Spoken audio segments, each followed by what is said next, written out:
Gnomes are a very common creature littered throughout folklore, mythology and fantasy.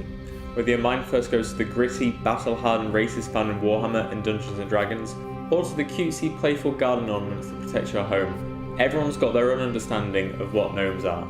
In Bramble the Mountain King, players will get to meet this story's adaptations of these creatures. If you play the Knackens Pond demo, you'll have already met them. As with the rest of the game, the development team drew heavily on Nordic and Scandinavian folklores when designing the vast array of creatures that you can find in the Bramble Forest, and gnomes are just a part of this. To help you understand more about the folklore that inspired these bearded beings, here's a quick guide on the Nordic lore of gnomes.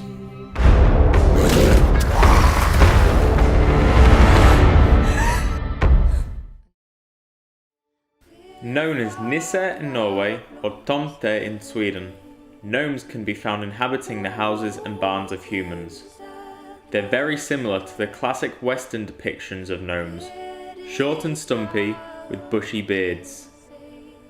Across Scandinavia, people believe that gnomes are mischievous spirits responsible for the protection and welfare of homes, farmsteads and land. They are usually most active at night, when the owners of the homesteads are fast asleep. Some people like to think that gnomes originally came from the soul of the first owner of said house or farm, which became spirit creatures to protect and care for the area after death. It is also believed that the idea of Scandinavian gnomes first emerged as a way to keep lonely farmers company during the freezing winter months. The idea came from the imaginations of isolated people wishing for protection through the unforgiving, dark winter season. This is perhaps why gnomes are usually associated with good fortune. However, despite their general unmalicious nature, during the Christianization of Sweden, it was seen as frightful to have a tomte on your farm. These creatures can also be very precarious too, playing pranks on families if the gnomes or the animals and farmland are not treated right. Many gnomes were said to be offended by lazy farmers or the general lack of respect given to a farmland. This encouraged such people to take extra care of their lands.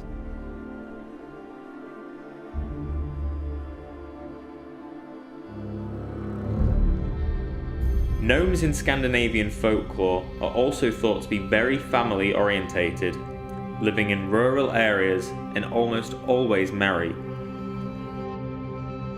Players will clearly see these qualities in the gnomes of the Bramble Forest, especially their companionship. In Sweden, the tomte are fond of caring for children, and would protect a person from misfortune if befriended.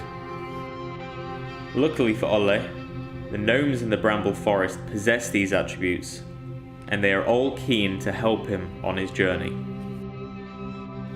That's a quick summary of the Nordic lore of gnomes. Feel free to read more into the history of these creatures and explore deeper into Scandinavian folklore. Bramble the Mountain King is home to lots of wondrous creatures, many of which you'll encounter as you follow Olle on his journey to save his kidnapped sister. Be careful who you trust in the Bramble Forest, and until next time, I've been Ben, the community manager of Bramble the Mountain King.